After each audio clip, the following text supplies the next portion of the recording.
What up, everybody? Sorry I am a few minutes late. I apologize for that. But nonetheless, good to see everybody. And welcome to Get Your News On with Ron, the world's first viewer-curated streaming news show.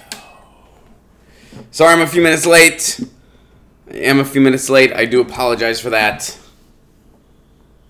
You know.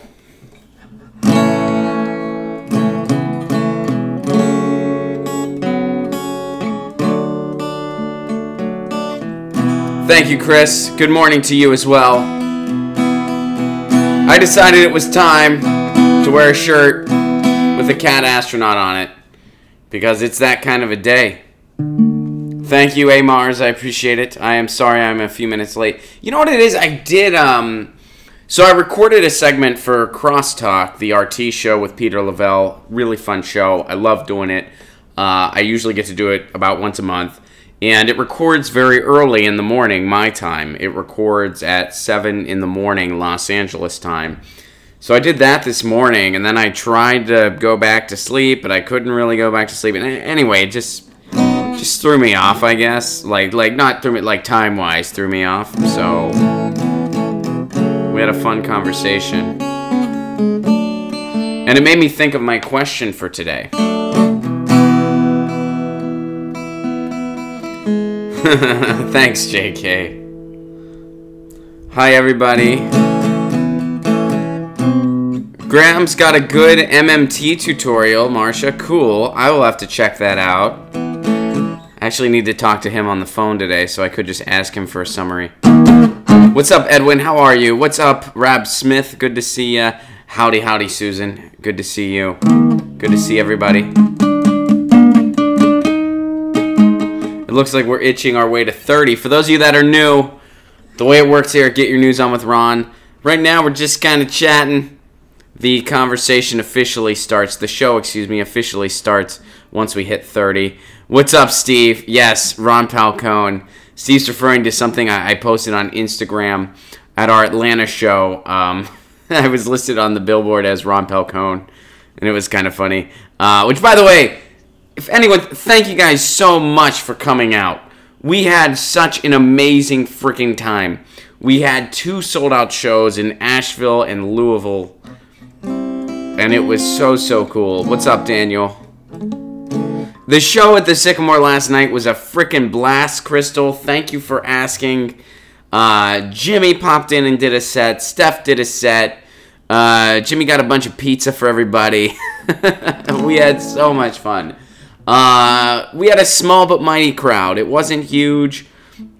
It was intimate, but everybody, you know, the really fun thing about that show is we get a lot of repeat customers. So they're really getting used to what we do. They trust us to bring them comics that they like. And that's really cool. A community's kind of forming around that show, and I hope it continues to grow. So we had a really great time. Crystal, come to the next one, please. Please. Lucy is doing wonderfully this morning. Jennifer and anyone else who might be curious. And guys, we are past 30, so without further ado. Get your news on with Ron. Just wanna know what's going on. We're getting our news on today. Get your news on with Ron. Just wanna know what's going on. We're getting our news on today. You tweet me an article at Ron Flacone. Go through it together and make it our own. Get your news on with Ron. Just wanna know what's going on. Getting our news on today.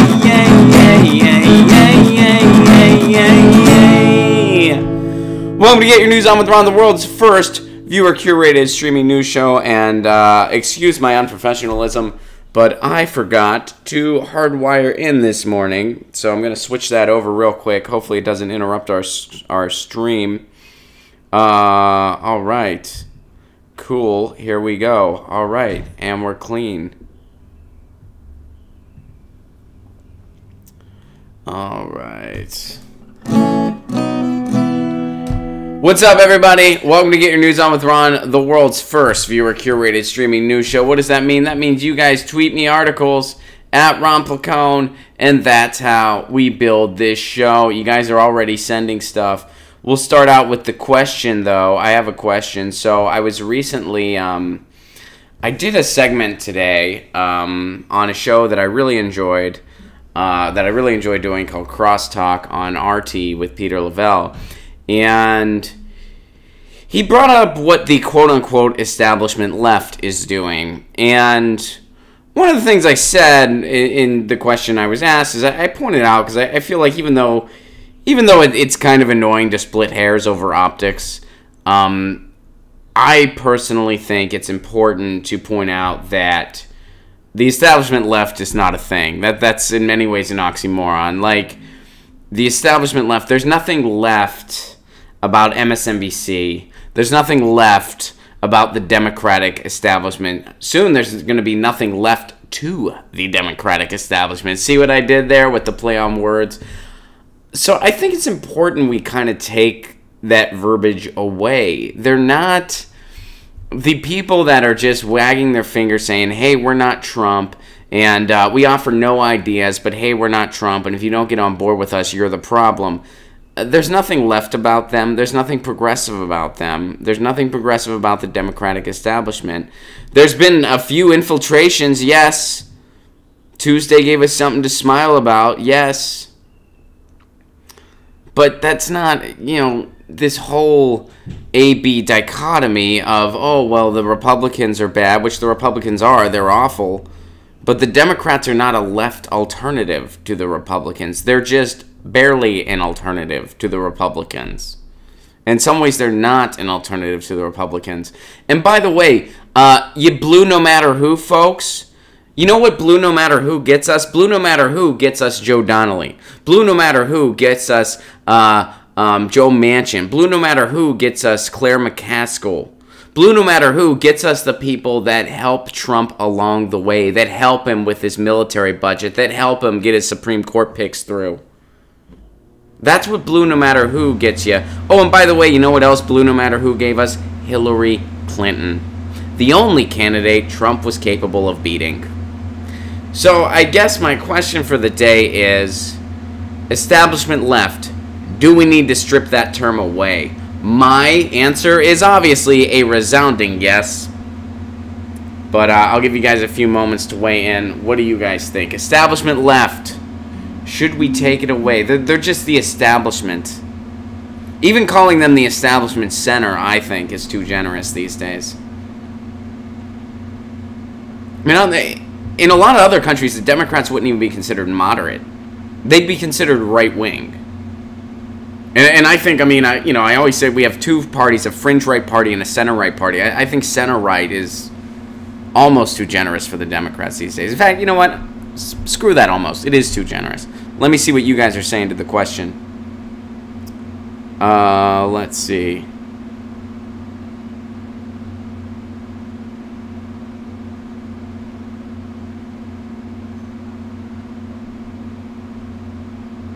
Oh, I'm still getting used to.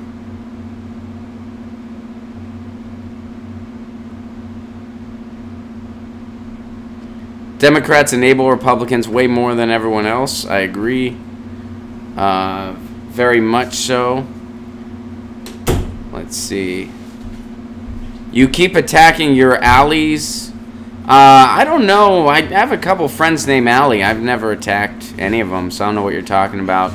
I'm sure Allie's a very nice person. Type this article. Okay, we'll look into that. When will your crosstalk be broadcast? I don't know, actually. Establishment corporate left is what it is. Let's just call them the establishment corporate people. You know, I mean, really, like why do they deserve left anywhere? They're right-wingers in denial. Sean says, I agree. The Democrats are a lost hope. Don't be fooled. The Dems and GOP are pro wrestling. I agree. I was reading icky tweets saying not voting blue no matter who is white privilege. You know what white privilege is? You want an example of white privilege or just privilege in general? Privilege in general is being so caught up in your bubble that you think everything was hunky-dory until Trump got here. That's privilege. Privilege is not knowing why the fight for 15 is a big deal because you have no idea what it's like to live on $12 an hour versus $15 an hour because you have a trust fund. That's privilege. Privilege is not knowing why fracking's a big deal because it's not going on in your backyard and you didn't bother watching that MSNBC segment where a woman in West Virginia was crying because her child got exposed to fracking fluid. Privilege is not knowing why the wars are a big deal because, once again, it's not happening in your backyard and you don't understand. No one that you're related to is going to fight these pointless wars. And you can afford all of your luxuries anyway, so it doesn't bother you that because of our war budget, we don't have things that other countries that have less wealth than we do take for granted. That's called privilege. That's privilege. Not refusing to participate in a rigged system. That ain't privilege. Privilege is what I just described, and you can tell those people on Twitter that. Any blue just won't do. Nina Turner. Yep. Let's see.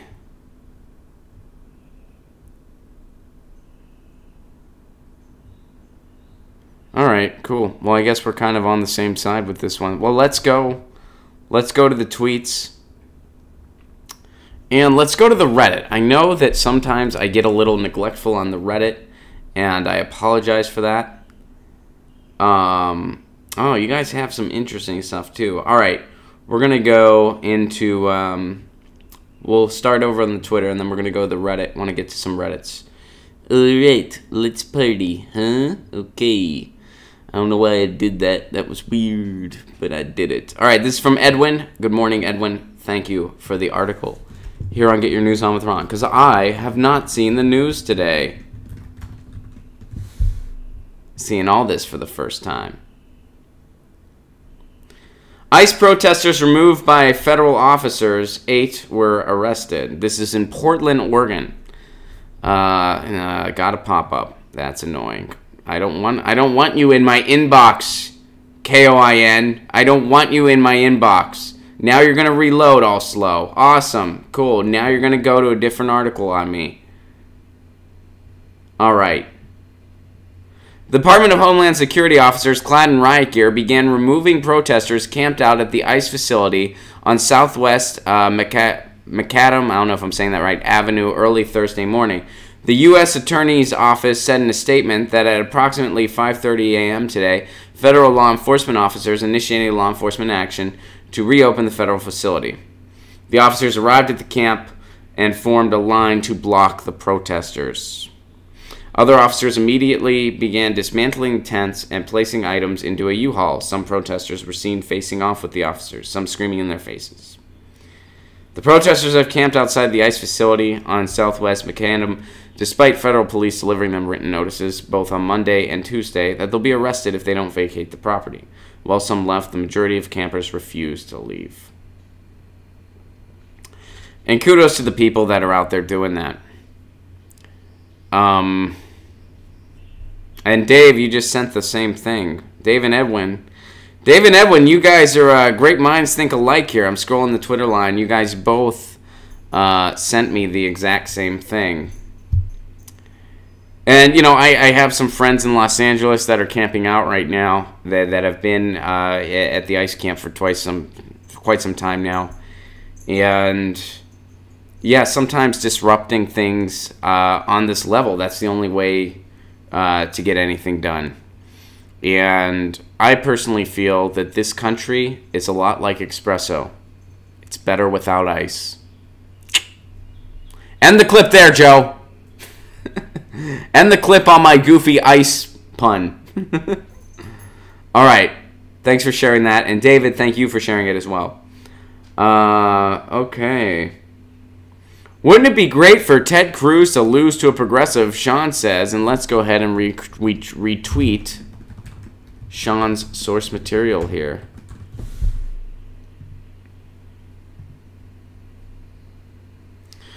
Cruz leads Democratic opponent by 5 points, according to a poll Senator Ted Cruz leads his Democratic opponent, Representative Beto O'Rourke, by 5 points in a new poll. 41% of registered voters would cast a ballot for Cruz if the election were held today, while 36% would support O'Rourke. O'Rourke, okay, wow.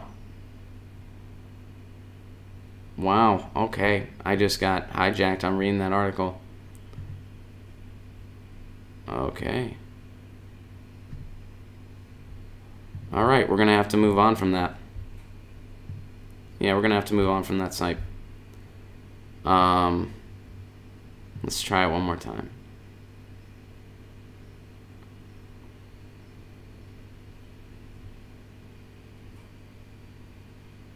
Pop-ups are really, I guess I gotta clean out my browser. I'll do that after this, but yeah, apparently my browser's been, and I gotta figure out how to get this all behind me, because it'd be so much more fun is when this bullshit pops up, you guys see it too, so you can react in real time along with me, instead of just taking my word for it. Like, what if nothing actually happened and I'm just really shitty at reading and I'm trying to play it off?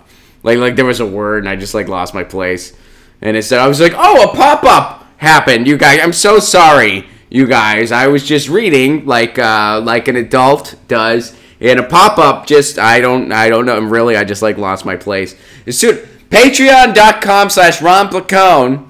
Help support this show, get it to the next level, so I can get a monitor behind me. So if I in fact can't read, you'll all find out.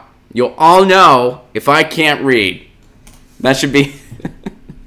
I'll tweet that out to get some more patrons. Like, maybe I can't read. You want to find out? Become a patron. For O'Rourke, 37% of respondents view him favorably, compared with 24% who said they had an unfavorable view of the Democratic lawmaker. The two candidates will face off in the November general election. And, yeah, I don't know a ton about Beto O'Rourke. I know he has his critics. So, and I know there were some progressives that advanced, some that didn't. But I mean, obviously Ted Cruz is a certain brand of despicable. So it would be amazing to see Ted Cruz get picked off. What do you guys think of Beto O'Rourke? Let me go to the chat.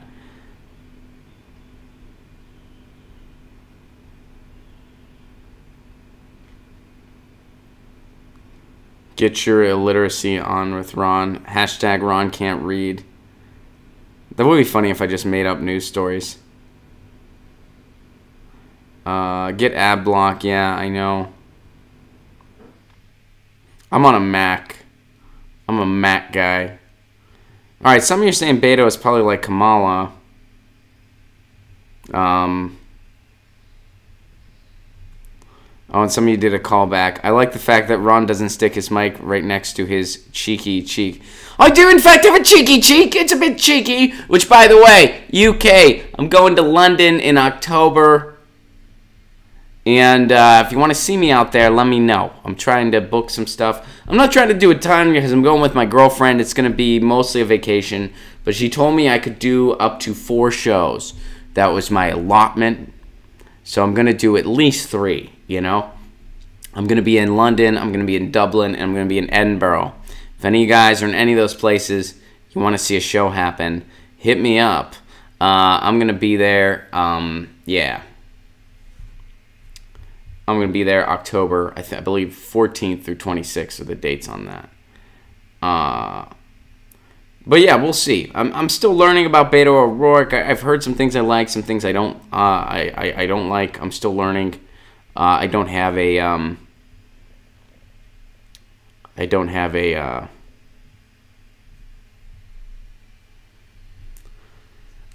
permanent synopsis one way or another yet. Beto is not on board with Medicare for all. Well, there you go. That's he takes corporate money. All right. Well, yeah, there you go. He voted for deregulating Wall Street, bloated military budget. He's talking in Bernie-cratic tones, but he's all still establishment. Well, that sounds pretty lame. Sounds a bit cheeky. Sounds a bit cheeky. So, well, there you go. And, you know, not just any blue will do. Why do we say not just any blue will do? Clearly, anything is better than Ted Cruz. Well, because any blue will do enables Trump. That enables Trump, or just Republicans in general, not just Trump, Republicans in general. Why? Because they go along with him. 9 Democrats just went along when he put up Gorsuch. 9 Democrats were just like, yeah, sure, we'll roll over. In fact, a lot of them said they were fine with the pick. Because blue, no matter who, gets you Joe Donnelly, it gets you Joe Manchin, it gets you, it gets you Claire McCaskill, it gets you all these terrible wolves in sheep's clothing. That's what blue, no matter who, gets you. Progressives didn't give you that.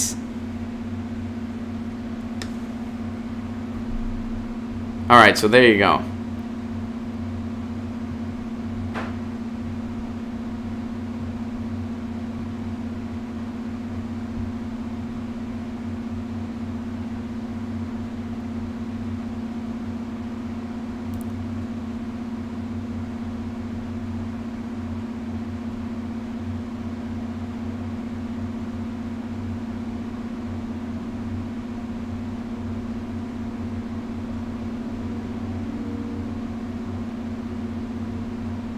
All right, this is from 2 Alt Left for You in Alabama, which, by the way, 2 Alt Left for You, thank you for coming out in Huntsville. You were at the show. It was wonderful to meet you in person. And you share something pretty interesting here. Conservatives.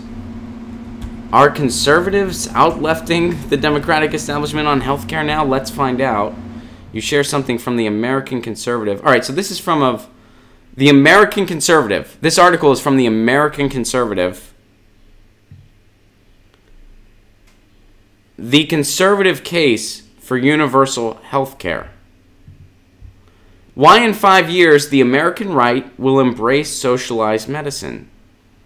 Don't tell anyone, but American conservatives will soon be embracing single-payer health care or some other form of socialized health care.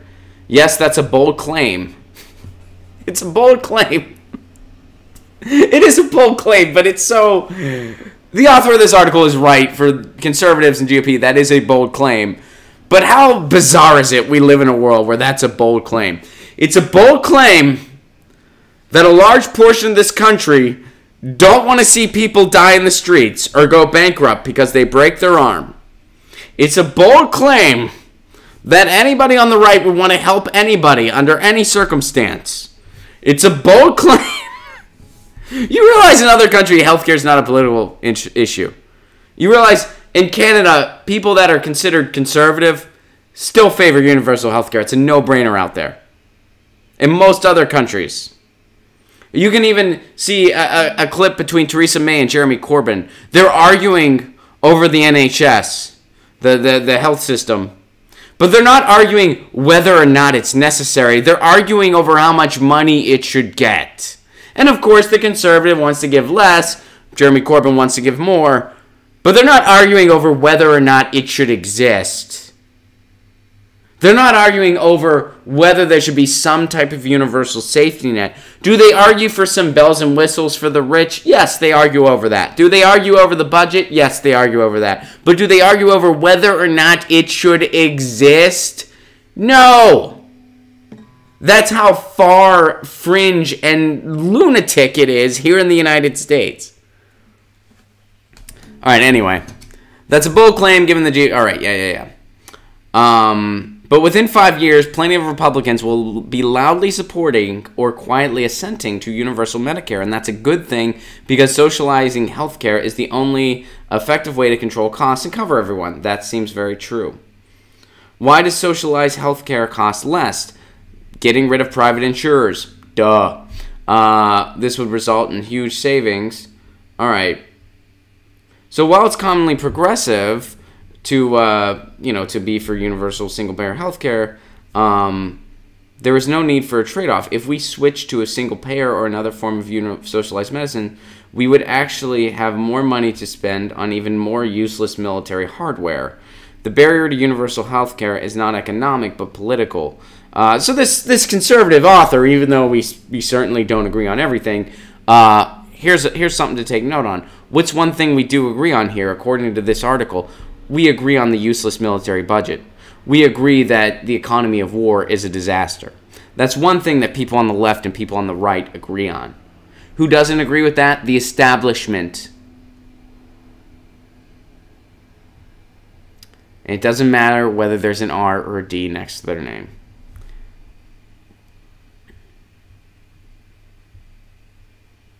All right. So they're saying the claim that this author is making is that it is cost effective. So people on the right are going to go over to it within 5 years. Chase Madar, the author of this article, and this article is from 2017. Maybe. I don't know. I mean, I find that hard to believe because, you know, even though people on the, you know, especially from the policy standpoint as far as elected officials go, because keep in mind, maybe people that identify as conservative will come over to that point of view. I think that's very possible.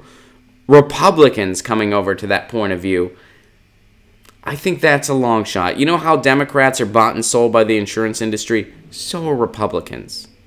Republicans have all those same problems. Republicans are still part of the money party. That's not exclusive to Democrats.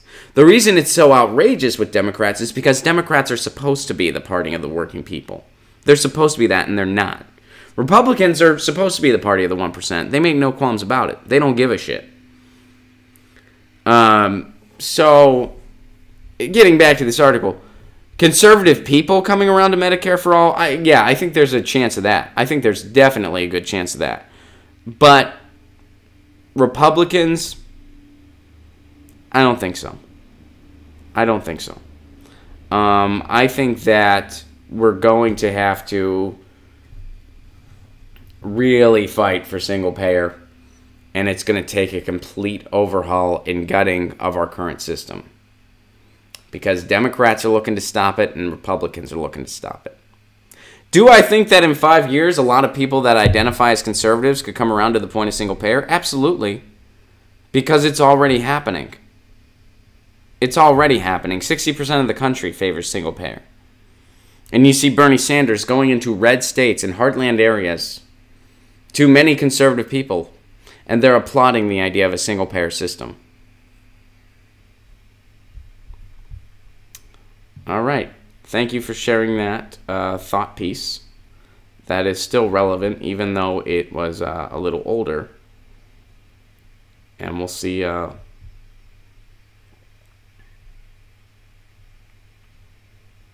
We'll see what happens. All right.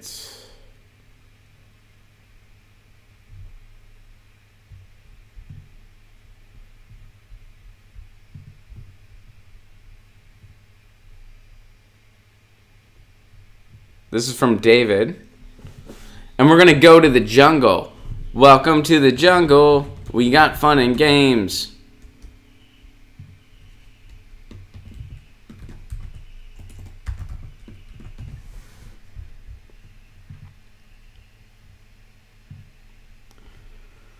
Tropical forests suffered near record tree losses in 27. Oh, I can't read this because I'm out of articles. Man, I really should have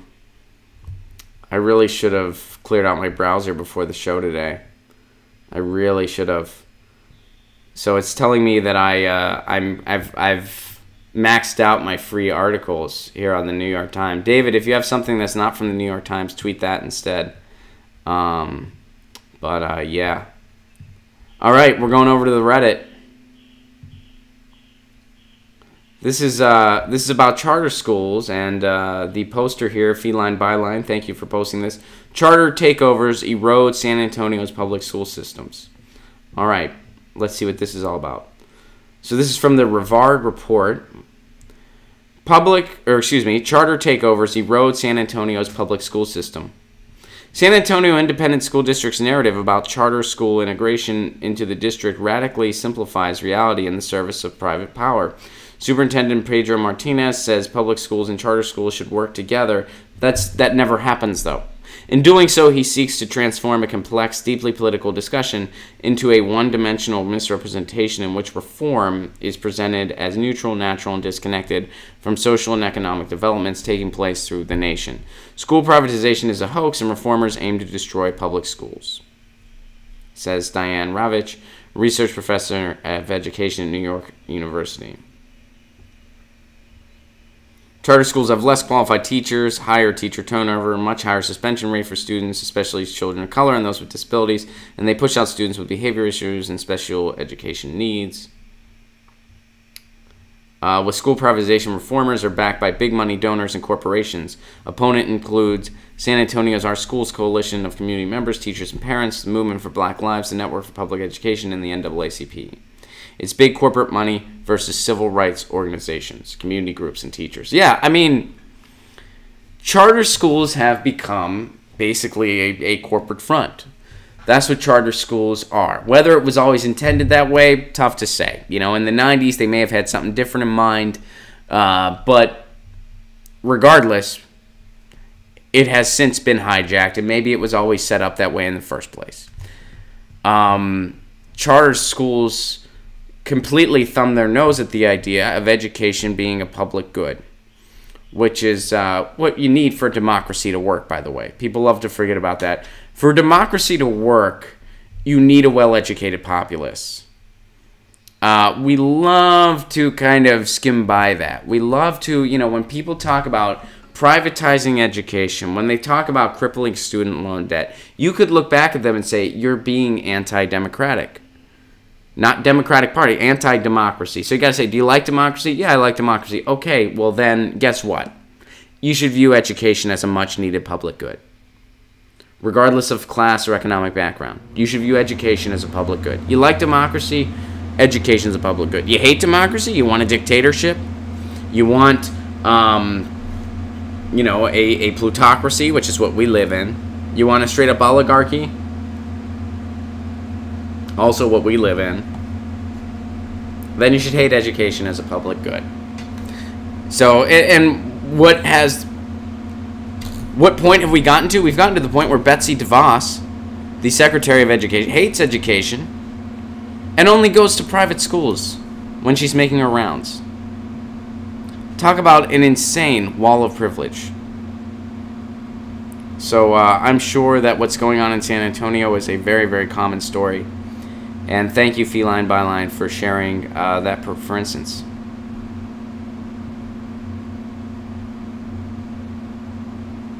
All right.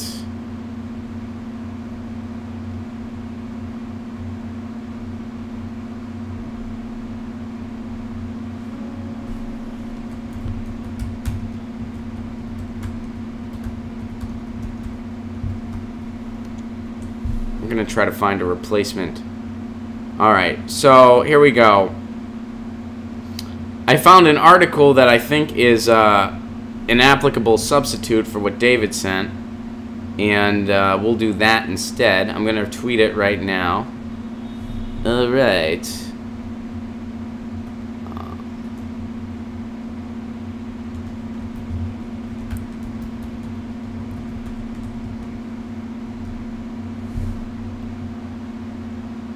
Alright.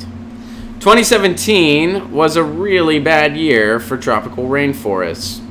Forest cover losses were the second worst on record after only 2016, with implications for climate mitigation. Tropical forests suffered some of their worst losses in history last year, according to a new report from the monitoring group Global Forest Watch.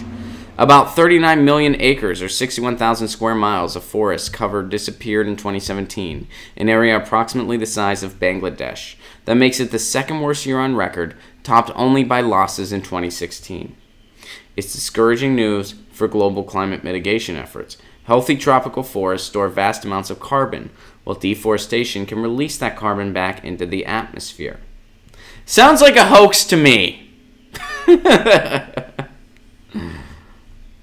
The new data present an alarming story of the situation for the world's rainforests. The findings were released yesterday morning as representatives around the world convened in Oslo, Norway for an international forum on conserving tropical forests. While the potential of forests to store and emit carbon remains their most substantial role in global climate efforts, some scientists note that forest losses may influence climate in other ways as well. A new report from the World Resources Institute, also released this week to coincide with the Oslo Forum, points out that deforestation can affect local temperatures and even alter the local water cycle. The report cites a range of recent studies on these effects. You know, one thing I've gotten into, and I know this is a small Band-Aid on a broken arm, and that's being generous, but, you know, you try to do what you can. You try to do your role to reduce your footprint. My girlfriend and my girlfriend and I have recently gotten into, we use these reusable produce bags. They look like fishnets, basically. I think they just are fishnets in a different shape, and they're like, hey, it's a reusable produce bag, buy this. It's all consumerism, what can you do? But anyway, we have these fishnets that serve as produce bags, and you can use them in the grocery stores. And instead of using the plastic bags that they have there or paper, you're using these renewable bags. Of course, I always use renewable bags at the grocery store. We do compost, and we also have these, they're these, I forget the source material. I want to say there's some bamboo involved. But they're these renewable paper towels. And what they are is they kind of just look like a regular cloth, and they feel like one too. But you can use them like a paper towel, and you can kind of rinse them with water, and it'll just clear whatever debris is there off. And you can reuse them for a while. Can you reuse them forever? No, eventually they kind of decay, and you have to throw them away.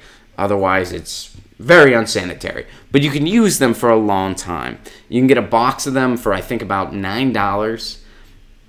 And not only is it better for the environment significantly, but it probably saves you money overall, because it probably ends up being cheaper than if you were to just buy paper towels that whole time. Now, do we still need some paper towels for some things? Yeah, I still use paper towels. I'm not going to sit here and tell you there's no paper towels in my household, because for some things you can't really use one of those things. But it has definitely, it's cut back drastically on the amount of paper towels we need to use. So, you know, I know it's a small dent, but I mean, hey, that's something. I recommend everyone else looking into it as well. It's a good thing to do, and it's fun. And you know what else we could do on a bigger level? Outlawing factory farms, as Kyle points out, and a green new frickin' deal, as Chris points out. Who in power favors a Green New Deal? Absolutely nobody except for Bernie Sanders. Underline in power. And Daniel points out we can't be perfect. If you drive a car, do you support Exxon? Question mark. Of course you don't. You know, there is a call to stewardship, but it's got to be within reason. We all do the best we can. And that's cool. All right. Thank you for sharing that, David.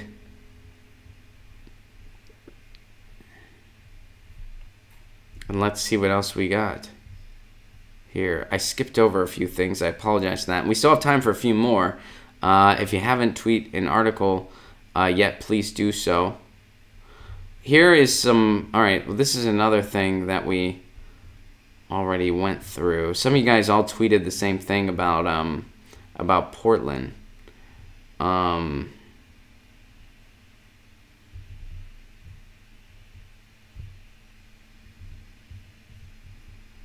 So that's pretty pressing at the moment. Here's something else from David.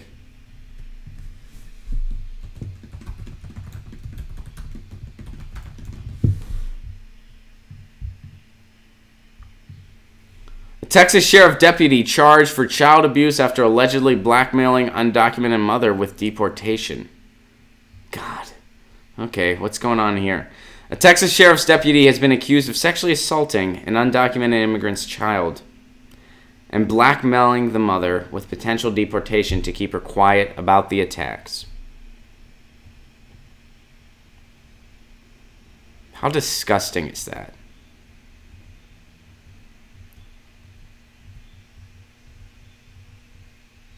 I mean, law enforcement is completely out of control in this country. Like, they are completely out of control. They're not law enforcement. They're a legal gang. That's what they are. It's a systemic disease. For a number of reasons. And don't say, Ron, not all cops are bad. That's not the point here. That's not... It's a systemic problem.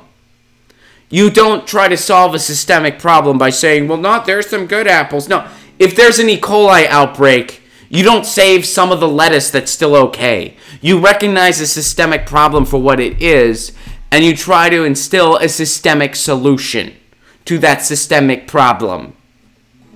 And in a systemic solution, those quote-unquote good apples wouldn't have anything to worry about.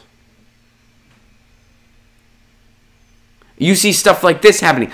Jose Nunez, 47 years old, is being held on charges of super aggravated sexual assault after the mother sought help at a fire department for her 4-year-old child, who had reportedly been crying out in pain.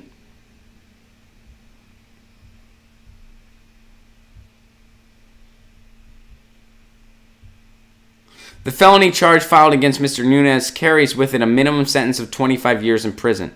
It was not immediately clear if he had hired a lawyer to represent him. I don't know that he was purposely targeting the undocumented community, Mr. Salazar said. Certainly what was appealing was the vulnerability of that community because they are less apt to report things. You don't know that he was purposely targeting the undocumented community.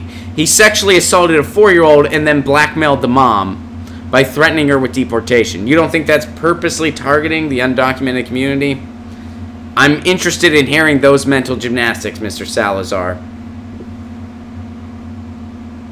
The potential blackmail in the case highlights one of the dangers of stiff immigration policies that have been implemented during the Trump administration.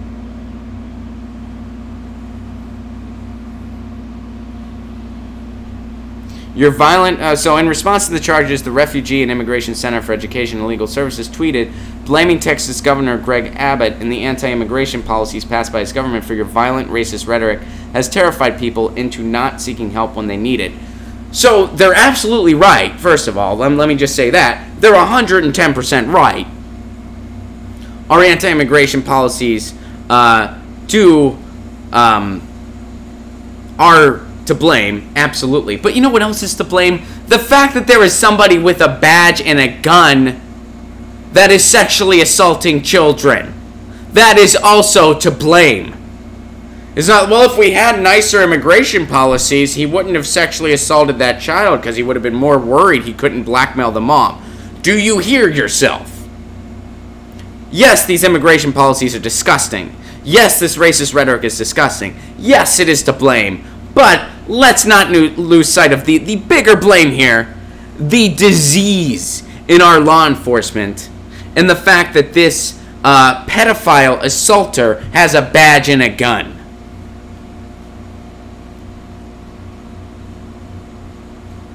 So, I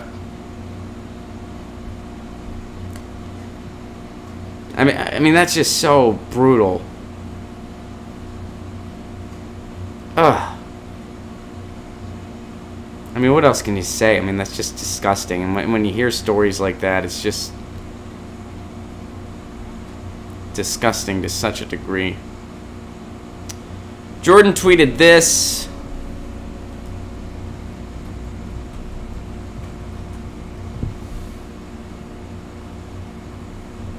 This is from Ralph Nader, who, by the way, I'm trying to get on the show. Trying to get Ralph on the show. Ralph Nader asked former First Ladies why no heartfelt concern for tens of thousands of children killed or seriously maimed by their husbands' wars. So this happened a while ago. I saw that on Twitter. Ralph Nader tweeted, I believe it was, Laura Bush and Michelle Obama for selective criticism. You know, they're criticizing some of these children harmed by brutal U.S. policies, which is a valid criticism. But, gee, where was your criticism during the economy of war? Didn't your heart weep for those children, too? The children and women and just casualties in general killed by drone strikes, the civilians. Noted consumer advocate and author. Oh, are you kidding? And Alternet gives me a pop-up. Yeah, my browser is so gross today. Noted consumer advocate and author Ralph Nader on Friday offered a sharp retort to Laura Bush and Michelle Obama in response to the former First Lady's levied criticism at the Trump administration's school immigration policy that separated immigrant children from their families. All right, so here's the tweet. Would be nice if Laura Bush and Michelle Obama had expressed similar heartfelt concern for the tens of thousands of children killed or seriously maimed by the wars of their husbands in Iraq, Afghanistan, and elsewhere.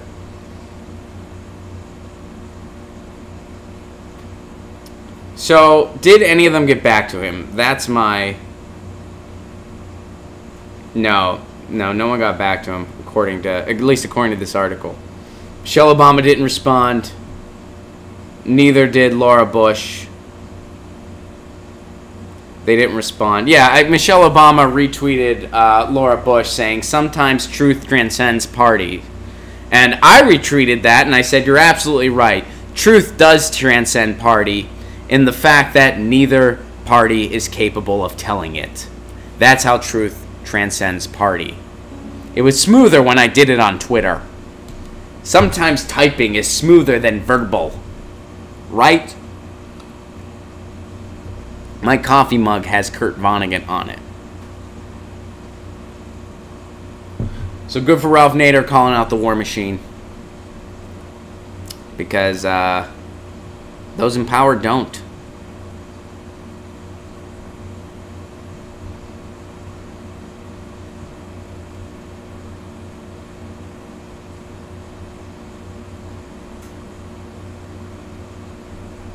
All right, guys, we only have a few minutes left. Let's see. Platypus. I'm writing a letter calling out the representative of my state, South Australian Premier. He's doing some shady shit. Question. Do I type it or hang write it? Question mark. P.S. I even made... Oh, I think you mean handwrite it. P.S. I even made him a meme. LOL. And Platypus also said, the one time I asked for help via Super Chat, ignored. Platypus, you were not ignored. I just, it just took me a few minutes to get to you. I apologize for that, but I try to get to Super Chats right away. Are you still here in the chat? Please say something if you are, and I'm sorry that I didn't get to you sooner. But, sometimes I do them right away. Sometimes I wait until the end, and we go through the chats to end the show. And, yeah, I hope you're still here, and I hope you don't feel slighted. But I apologize that I didn't get to you right away.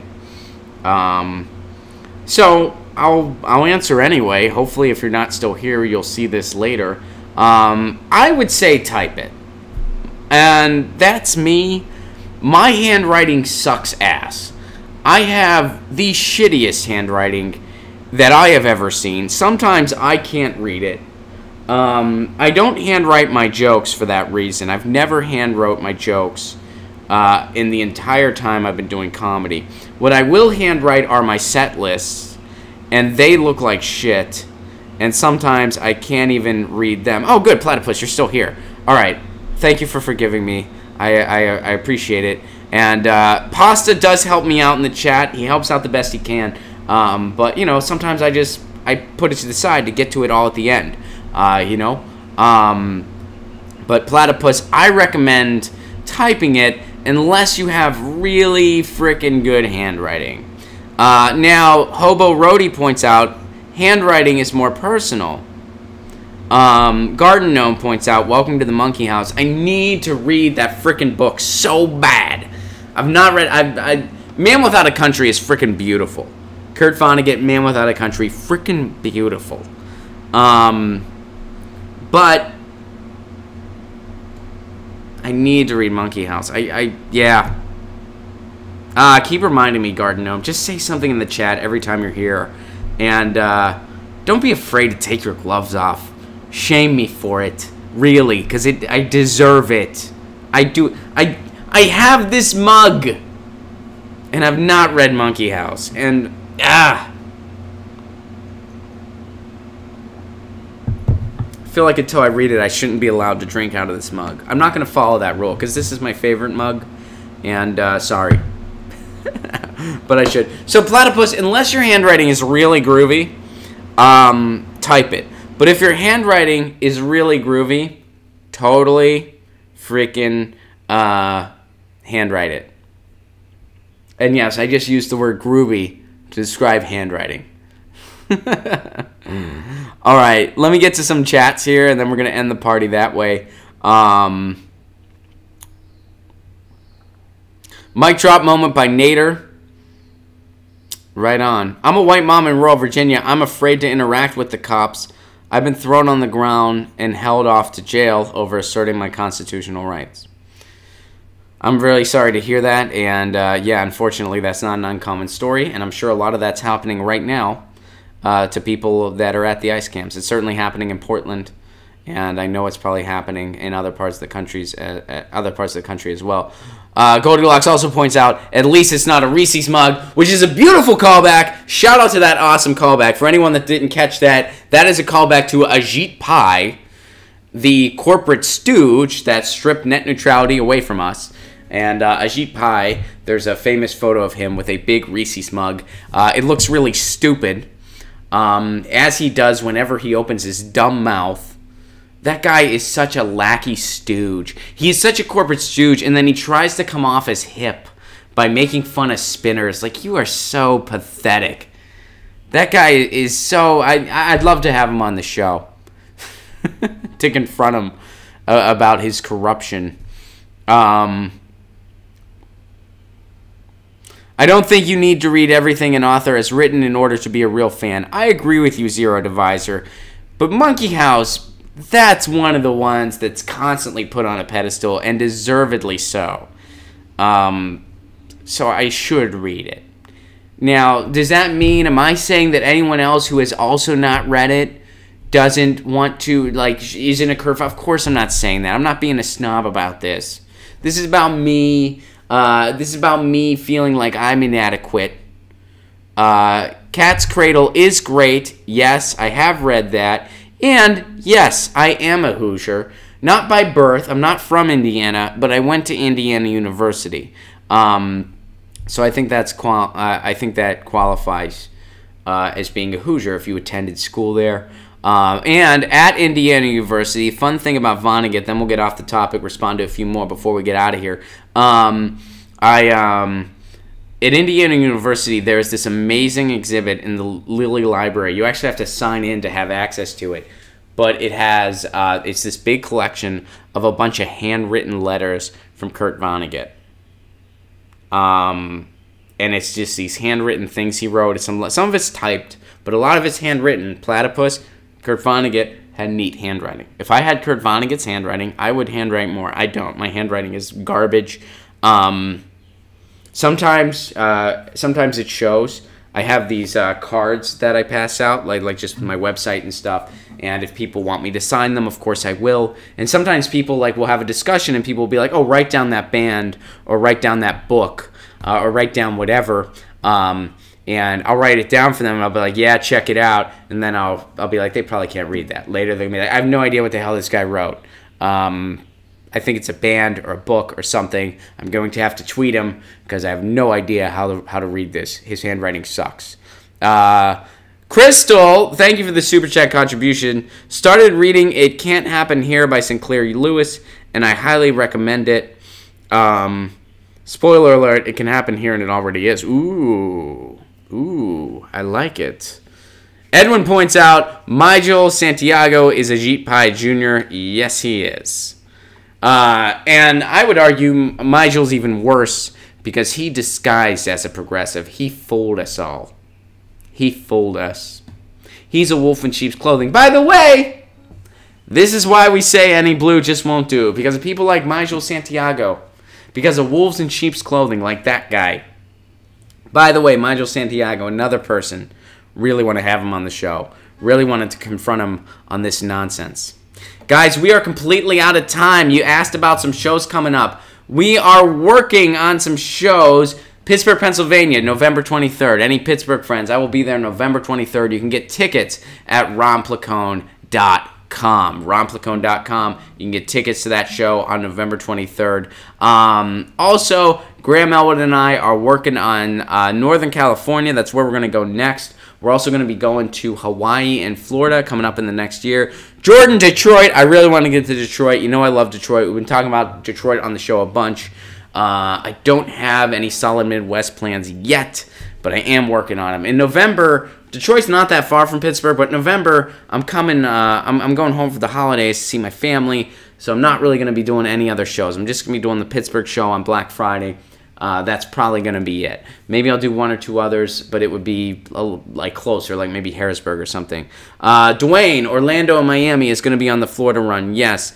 A1 and 2, Santa Cruz. We have not decided on the Northern California run, but we are for sure going to be in San Francisco, and we're going to build it around that.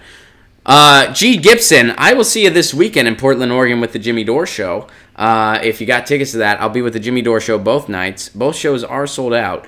But Graham Elwood and I will be coming back to Portland, Oregon to do stand-up next year. The Northwest is on the list. We plan to hit up Seattle. We plan to hit up Olympia, Portland, and hopefully Eugene too, because I freaking love Eugene. I haven't been there in years. Guys, we are totally out of time. The Ville tour went great, Alan. We had 2 sold-out shows, and it was absolutely amazing. Guys, if you have some requests from Northern California, send them my way. UK, I'm going to be in London, Dublin, and Edinburgh in October. If anyone has any insights there, ronplacone.com, drop me an email.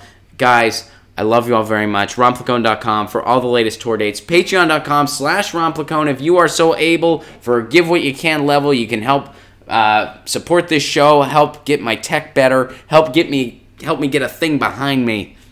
That's patreon.com/ronplacone. You can pay whatever level you're comfortable with, and you get free tickets to my shows when I'm in your town.